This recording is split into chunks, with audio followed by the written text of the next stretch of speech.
మన VVIT university absolute discipline, absolute education.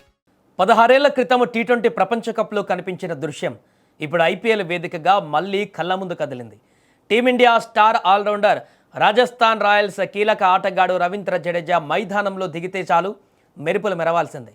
కానీ ముంబై వేదికగా జరిగిన మ్యాచ్లో ఆయన బ్యాటింగ్ ఆర్డర్లో వెనకబడి రావడం క్రీడా అభిమానులను ఆశ్చర్యానికి గురిచేసింది. సుదీర్ఘ కెరీర్లో రెండవసారి మాత్రమే జడ్డు 9వ స్థానంలో క్రీజులోకి వచ్చి దాని వెనుక అసలు కారణాలు ఏంటి అనేది ఇప్పుడు నెట్టింట హాట్ టాపిక్గా మారాయి. IPL 2026 సీజన్లో భాగంగా ముంబైలోని వాంకడే స్టేడియం వేదికగా రాజస్థాన్ రాయల్స్ మరియు ముంబై ఇండియన్స్ మధ్య జరిగిన మ్యాచ్ రసవత్తరంగా సాగింది. టాస్ ఓడి మొదట బ్యాటింగ్ చేపట్టిన రాజస్థాన్ రాయల్స్ జట్టుకు ఆరంభంలోనే ముంబై బౌలర్లు చుక్కలు చూపించారు. పవర్ ప్లేలోనే ఓపెనర్లు యశస్వి జైస్వాల్, వైభవ్ సూర్యవంశీ పెవిలియన్ చేరడంతో జట్టు కష్టాల్లో పడింది.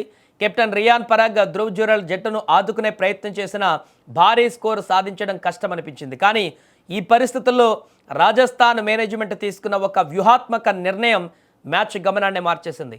ఆఖరి ఓవర్లో జోఫ్రా ఆర్చర్ సునామీలా విరుచుకుపడడంతో రాజస్థాన్ నిర్ణీత 20 ఓవర్లలో 8 వికెట్ల నష్టానికి 205 పరుగుల భారీ లక్ష్యాన్ని ముంబై ముందు ఉంచింది. ఇక సాధారణంగా ఫినిషర్ పాత్రలో మెరిసే రవీంద్ర జడేజా ఈ మ్యాచ్లో 9వ స్థానంలో బ్యాటింగ్కి దిగడం వెనుక క్రీడా విశ్లేషకులు కొన్ని ఆసక్తికరమైన విషయాలను వెల్లడించారు. జడేజా ప్రస్తుతం మోకాలి నొప్పితో బాధపడుతున్నాడని, సుదీర్ఘంగా క్రికెట్ ఆడడం వల్ల ఏర్పడిన అలసటను దృష్టిలో ఉంచుకొని రాజస్థాన్ యాజమాన్యం ఆయన పైన భారం వేయకూడదని నిర్ణయించుకుంది. రాబోయే ప్లే ఆఫ్స్ మ్యాచ్లను దృష్టిలో ఉంచుకొని అతడిని ఫైనల్ ఓవర్లో ప్రభావవంతమైన ఆటగాడిగా మాత్రమే ఉపయోగించుకోవాలని ఈ వ్యూహం పన్నింది. ఈ నిర్ణయం రాజస్థాన్కు బాగా కలిసి వచ్చింది. శార్దుల్ ఠాకూర్ బౌలింగ్లో లభించిన అవకాశాన్ని జడేజా సద్వినియోగం చేసుకుని 11 బంతుల్లో 19 పరుగులు సాధించి జట్టుకు అండగా నిలిచాడు. జడేజా తన కెరీర్లో 9వ స్థానంలో బ్యాటింగ్కి రావడం ఇది కేవలం రెండవసారి మాత్రమే. దీనికి ముందు 2010లో T20 ప్రపంచ కప్లో వెస్టిండీస్తో జరిగిన మ్యాచ్లో ధోని నాయకత్వంలోని భారత జట్టులో ఉన్న జడేజా 9వ స్థానంలో బ్యాటింగ్కి వచ్చాడు. అప్పట్లో ఆ మ్యాచ్లో జడేజా 5 పరుగులతో అజేయంగా నిలిచాడు.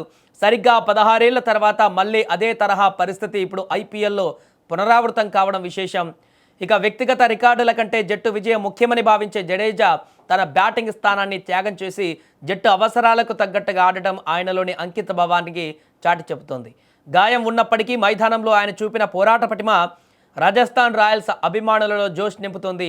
టాప్ ఆర్డర్ విఫలమైనప్పుడు ఒత్తిడికి గురి కాకుండా లోయర్ ఆర్డర్ హిట్టర్లను ఉపయోగించుకోవడం ద్వారా రాజస్థాన్ మేనేజ్మెంట్ తన మేధస్సును ప్రదర్శించింది.